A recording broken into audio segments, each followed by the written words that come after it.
New York City just elected a Democratic Socialist mayor who campaigns on taxing the rich, freezing rents, and fighting for the working class. Zohran Mamdani's victory speech promised power to those with calloused hands and scarred knuckles, the workers that Manhattan's elite have exploited for generations.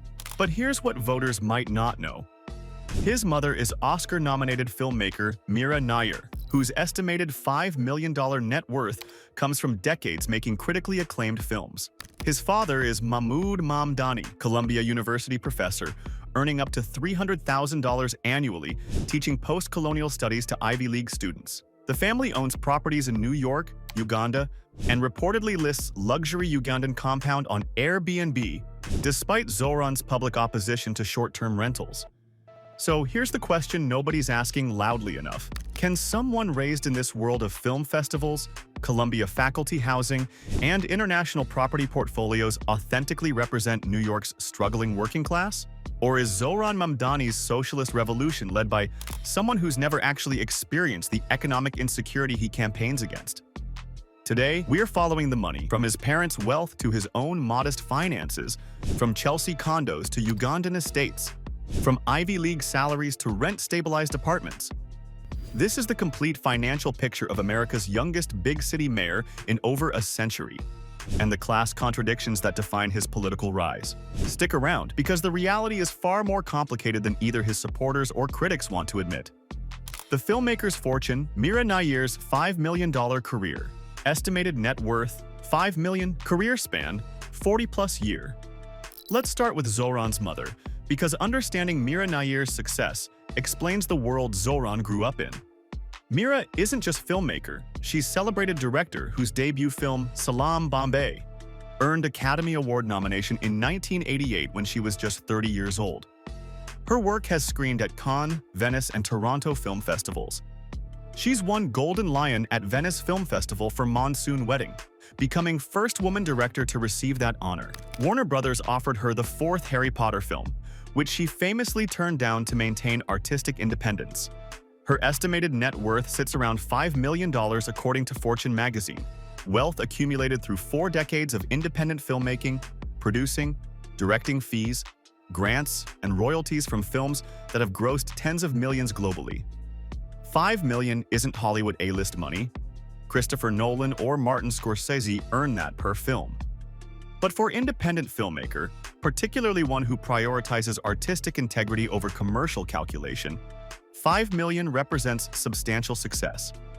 But it all started when Mira, born in India, came to the United States for education at Harvard, then stayed to pursue filmmaking career. She founded Mirabai Films, her production company, maintaining creative control over projects rather than working for major studios. Her films consistently focus on South Asian experiences, immigrant stories, and marginalized communities. Work that aligns politically with Zohran's later activism, even if it generated considerable personal wealth. The lifestyle Mira's success enabled included Manhattan loft purchased for $1.375 million in 2008, later sold for $1.45 million in 2019.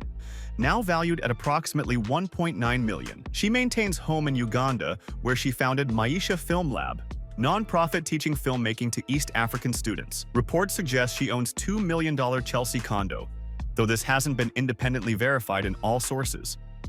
The irony worth examining is how Mira built wealth telling stories about poverty and marginalization. Salaam Bombay portrayed Mumbai street children. Monsoon Wedding explored Indian middle-class aspirations and family tensions. Queen of Katwe followed Ugandan girl escaping poverty through chess. These weren't exploitative poverty porn. They were sensitive, artistically accomplished films that elevated voices Hollywood typically ignores. But they also generated millions for their creator, including $5 million personal fortune. What makes Mira's wealth significant for understanding Zohran is recognizing he grew up in a household where progressive politics and substantial wealth coexisted without apparent contradiction. His mother made films criticizing colonialism and celebrating working-class resilience while earning enough to buy Manhattan real estate and maintain international properties.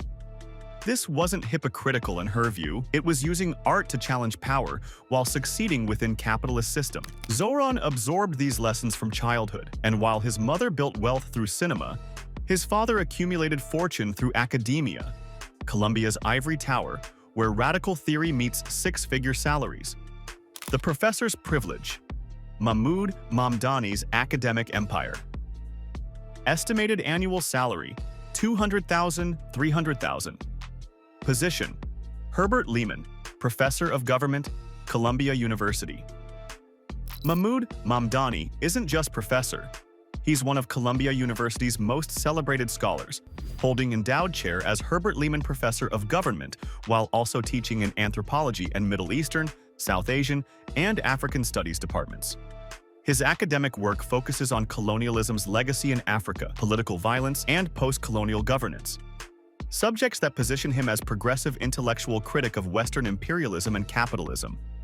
His estimated annual salary ranges from $200,000 to $300,000 according to various reports, typical compensation for endowed chair professor at elite Ivy League institution. Over decades-long career, this income has generated substantial wealth even beyond what salary alone suggests. Professors at Mahmood's level often earn additional income from book royalties, speaking fees, consulting work, and grants. His books, including Citizen and Subject and Good Muslim, Bad Muslim, are widely assigned in universities, generating ongoing royalty income. But it all started when Mahmood, born in India but raised in Uganda, pursued education that took him to University of Pittsburgh for PhD, then back to Africa to teach at Makerere University in Uganda before ultimately landing at Columbia in late 1990s. His academic trajectory reflects classic path of third-world intellectual who gains credibility challenging Western power structures from within Western institutions, earning Western salaries while critiquing Western imperialism. The lifestyle Columbia salary enables includes Columbia-owned faculty housing on Upper West Side where family has lived for decades, subsidized accommodation that's comfortable without being ostentatious but still represents significant benefit worth tens of thousands annually in city where market rate equivalents cost substantially more. The family reportedly maintains property in Uganda as well, though exact details of ownership and value remain somewhat opaque. The intellectual environment Mahmood created shaped Zohran profoundly. Growing up attending his father's lectures, hearing dinner table conversations about post-colonial theory, witnessing academic celebrity surrounding his father, this wasn't typical American childhood. Zohran absorbed Marxist analysis and anti-capitalist critique as normal household discourse, learning to critique systems of oppression from father whose own success existed within those systems. What makes Mahmood's academic career significant for understanding Zohran is recognizing how it modeled particular relationship to power, critique system while benefiting from it, maintain radical politics while accepting elite institutional salary, challenge capitalism while living comfortably within it. This isn't necessarily hypocritical. Plenty of leftist academics navigate this tension, but it creates specific worldview where revolutionary rhetoric coexists with professional class comfort. The combined parental wealth, Mira's $5 million plus Mahmood's decades of six-figure academic salaries, meant Zohran grew up in household worth conservatively $2 to $10 million, depending on how you calculate property, investments, and accumulated wealth. This wasn't billionaire excess, but it was solid professional class affluence that sheltered Zohran from economic insecurity millions of New Yorkers experience daily. From parental wealth to childhood privilege, the question becomes how this shaped Zohran's own financial trajectory and political identity. The elite education track, privilege, hidden in plain sight, education cost, $300,000, estimated total. Zohran's education reveals how class privilege operates in progressive families. They don't buy way into mediocre private schools. They prepare children to excel at elite institutions that select for merit, but whose merit correlates heavily with social class. Bronx High School of Science is technically free public school, but it requires passing competitive entrance exam that overwhelmingly favors students from educated families with resources for test preparation and academic support. Zohran wasn't typical Bronx science student from working-class immigrant families studying desperately for pathway out of poverty. He was son of Columbia professor and Oscar-nominated filmmaker whose family background made academic excellence expected rather than exceptional. Bowdoin College, where Zohran studied Africana studies from 2010 to 2014, costs over $70,000 annually by time he graduated. over $280,000 for 4 years, now approaching $350,000 total with incidentals.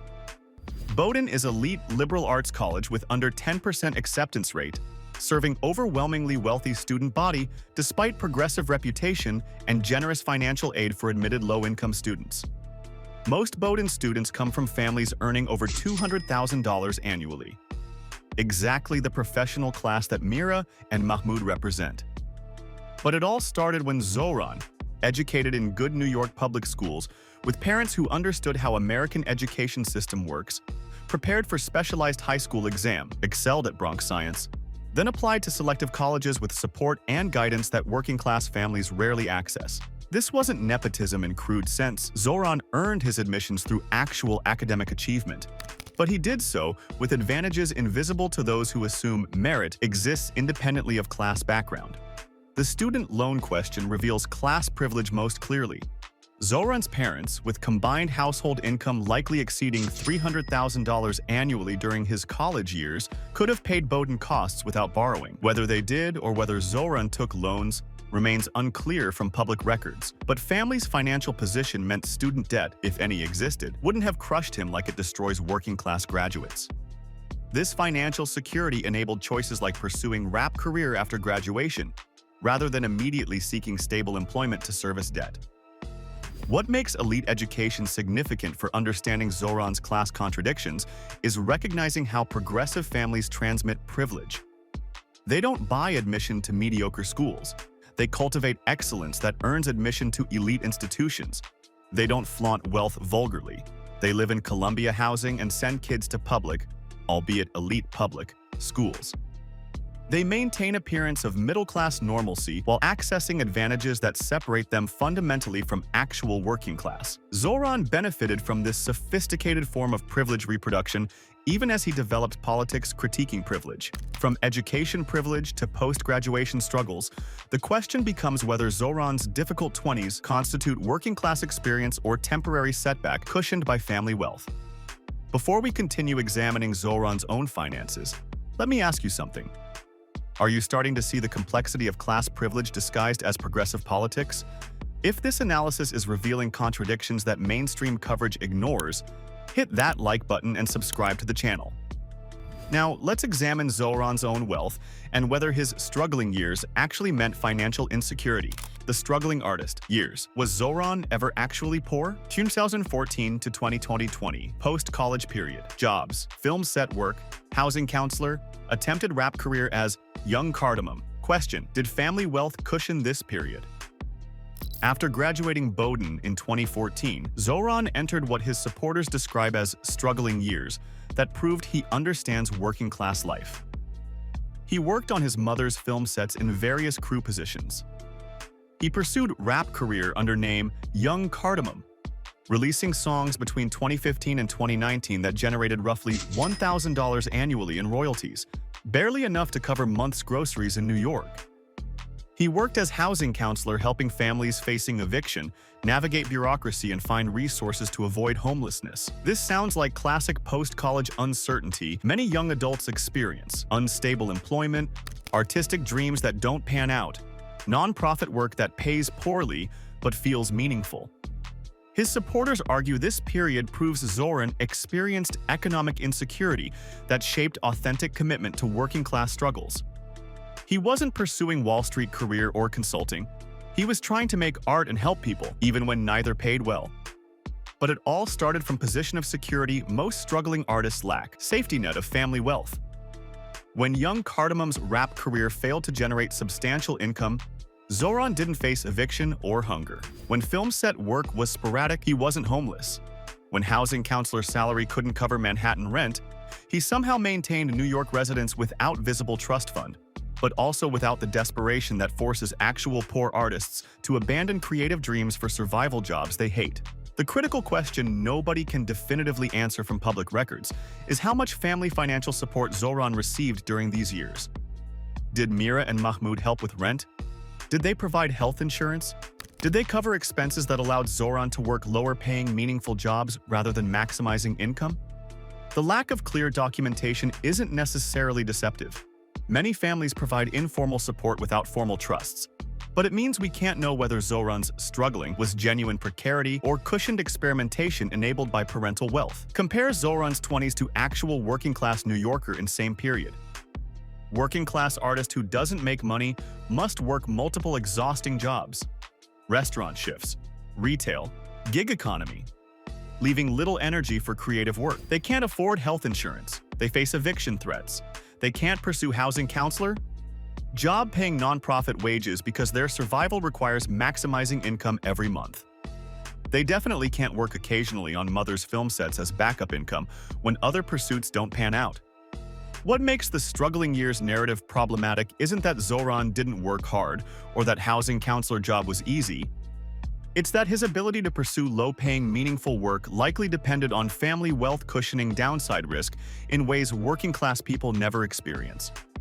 This doesn't make him rich or his work insincere, but it complicates claim that he understands working-class economic insecurity from personal experience rather than professional observation through housing counselor role. From uncertain 20s to political career, Zohran's election to assembly in 2020 finally provided stable income independent of family wealth. Or did it? The assembly member's finances: $142,000 salary and rent-stabilized living. 2021 present, New York State Assembly, 36th District. Annual salary: $142,000 as of 2024. When Zohran became assemblyman in January 2021 at age 29, he finally secured stable, substantial income independent of family wealth or precarious creative pursuits. New York State Assembly members earn $142,000 annually as of 2024, salary that places them comfortably in upper-middle-class income territory even in expensive New York. This isn't working-class wage. It's more than triple median New York household income of approximately $45,000. It's professional-class salary that enables comfortable lifestyle. His living situation reflects both this salary and New York's bizarre housing market. He lives in rent-stabilized apartment, paying $2,250 monthly. Rent stabilization is system intended to protect long-time tenants from market rate increases, but it also creates situations where high-income professionals pay below market rates while market-rate renters and homeless families pay full prices or more. Zohran, paying $2,250 for apartment that might cost $4,000 or more at market rate, represents subsidy of roughly $20,000 annually. Not insignificant benefit even for someone earning six figures. But it all started when Zohran, after years of uncertain income, finally secured position paying enough to live independently without apparent family support. His public financial disclosures as assemblyman revealed modest wealth: the 4 acres of undeveloped land in Uganda, worth approximately $250,000, likely inherited or gifted from family given his age and income history. Small dissolved investment in company called MyTech that returned half his $10,000 investment, under $2,000 in retirement account, and minimal other assets. His current estimated net worth sits around $200,000 to $300,000, according to Forbes. Figure that comes primarily from Uganda land value plus assembly salary savings, rather than accumulated wealth from previous years. This isn't wealthy by New York standards where millionaires are common, but it's far from poor. It's comfortable professional class position with assets in developing country, Uganda land, that provide diversity and future appreciation potential. The lifestyle $142,000 salary enables in New York is solidly middle class if not lavish. Rent-stabilized apartment keeps housing costs manageable. He doesn't own car, common in New York. He can afford quality healthcare. He saves some portion of salary. He isn't paycheck to paycheck, despite certainly not being rich. This is comfortable existence that working-class New Yorkers struggling with market-rate rents, multiple jobs, and zero savings would recognize as prosperity, not hardship. What makes Zohran's assembly finances significant is they reveal someone living comfortably on professional salary while campaigning as working-class champion. The cognitive dissonance requires mental gymnastics. Yes, he's not wealthy like developers he criticizes, but he's also not working-class like constituents he claims to represent. He occupies that ambiguous professional class territory where income is high, but wealth hasn't accumulated to generational fortune levels, where lifestyle is comfortable but not ostentatious, where class position is genuinely confusing because he makes more than most Americans but less than elite wealthy. From assembly member finances to mayoral campaign, the final question becomes how Zohran navigates wealth contradictions while proposing policies that would reshape New York's economy. The campaign finance reality, small donors funding, socialist, total 2025, mayoral campaign fundraising, over $642,000 in 80 days, primary period. Zohran's mayoral campaign revealed interesting financial story that complicates simple wealthy socialist narrative. Unlike establishment candidates who rely heavily on real estate developers, corporate donors, and wealthy individuals writing maximum checks, Zohran's fundraising came overwhelmingly from small donors, over 6,500 people, contributing average of roughly $100 each during primary campaign period. He raised over $642,000 in first 80 days from this broad donor base, qualifying for substantial public matching funds through New York's campaign finance system that multiplies small donations. This grassroots fundraising model matters because it demonstrates genuine popular support rather than dependency on wealthy backers. When Cuomo raised similar total amounts but from much smaller number of larger donors, it revealed different relationship to power and money. Zohran's funding came from thousands of working-class and middle-class New Yorkers who believed enough in his platform to contribute what they could afford, $10 here, $50 there, occasionally $100 or more from supporters with means. But it all started when Zohran's campaign embraced strategy pioneered by Bernie Sanders and refined by AOC, reject corporate PAC money, refuse developer donations, build small dollar donor base through digital organizing and volunteer networks. This approach requires massive grassroots organizing infrastructure, but creates fundraising that aligns with progressive message rather than contradicting it. Zohran couldn't be accused of being bought by real estate interests or Wall Street when his money came from teachers, nurses, service workers, and small business owners across 5 boroughs. The public matching funds amplified this grassroots support through New York's campaign finance system that matches small donations at favorable rates, theoretically leveling playing field between corporate-backed candidates and grassroots ones. Zohran's campaign received substantial public funds because his small donor base qualified him for maximum matching, meaning taxpayer money helped fund his socialist campaign in ironic twist that both validated and complicated his critique of how money influences politics. What makes Zohran's campaign finance story significant is showing that progressive candidate with a message authentically connecting with working-class voters can compete financially against establishment opponents despite refusing traditional funding sources. The 6,500 donors contributing to Zohran weren't wealthy elite. They were ordinary New Yorkers who saw candidates speaking to their struggles with affordability and inequality. This fundraising success partially addresses criticism that Zohran is out-of-touch wealthy socialist. If he were, would thousands of working-class voters contribute their limited resources to his campaign?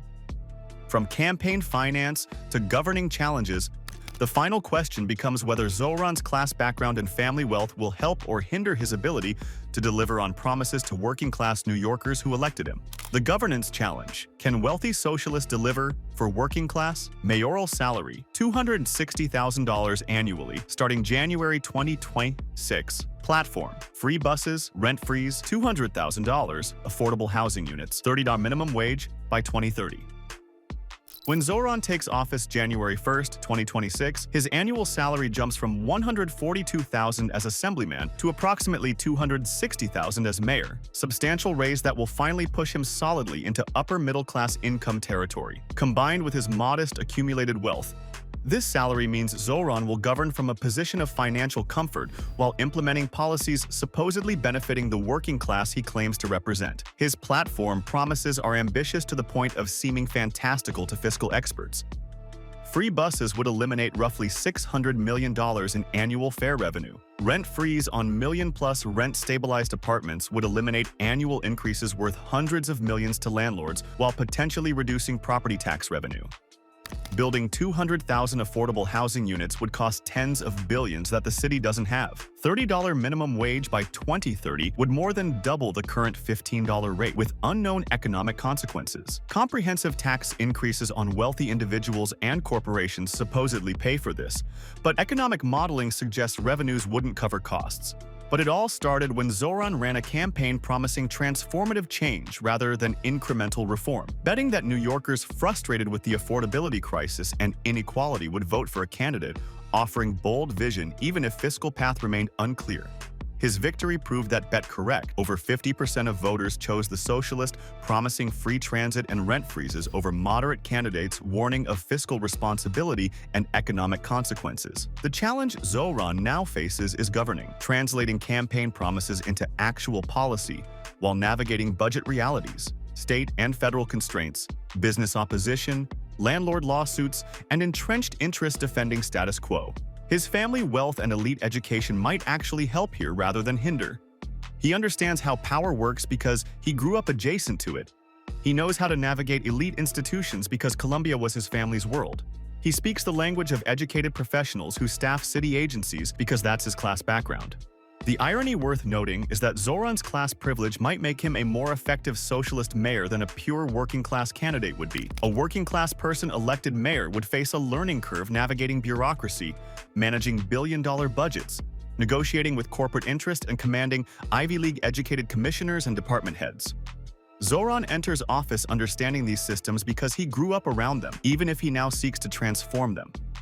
What makes Zohran's governance challenge fascinating is whether his upper-middle-class background proves asset or liability. Will his financial security enable courageous policy choices because he doesn't depend on post-government corporate boards or consulting gigs? Or will his lack of personal experience with economic precarity limit his understanding of how policies actually affect working-class lives? Can someone who's never missed rent payment or chosen between food and medicine design housing and economic policy that truly serves those who make those choices monthly? The next 4 years will answer these questions definitively, determining whether socialist mayor from a privileged background can actually deliver for the working class, or whether class contradictions that critics highlighted throughout the campaign become governing failures that vindicate skeptics. From Mira Nair's $5 million filmmaker fortune to Mahmood Mamdani's 6-figure Columbia salary, from elite Bowdoin education to rent-stabilized apartment, from struggling artist years cushioned by family wealth to assembly member earning $142,000 to incoming mayor making $260,000 annually.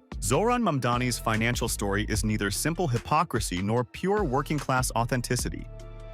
It's complicated reality of professional class progressive who benefited from privileges he now claims to challenge, who experienced uncertain 20s but never genuine poverty, who raised grassroots campaign funds while owning $250,000 in Ugandan land.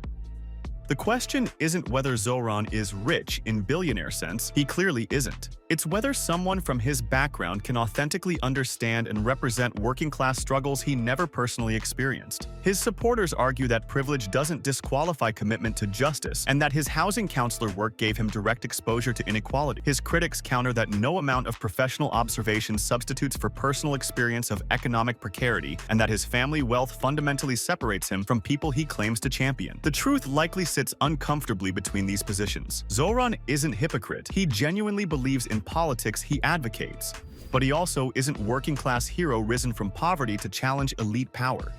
He's a privileged person who developed progressive politics despite or because of his background, who used advantages of education and family connections to enter politics, and who now must prove whether his policies serve working class or whether they're progressive-sounding reforms that maintain professional class power while doing little for truly poor. The next 4 years will reveal whether New York made historic choice electing someone who can transform city for working people, or whether they elected sophisticated version of elite leadership wrapped in socialist rhetoric that ultimately changes less than promised. What do you think? Does Zohran's family wealth disqualify him from leading socialist government, or can privileged person authentically fight for working class? Drop your thoughts in the comments below. Hit that like button, and don't forget to subscribe for more analysis of the money and power behind political headlines.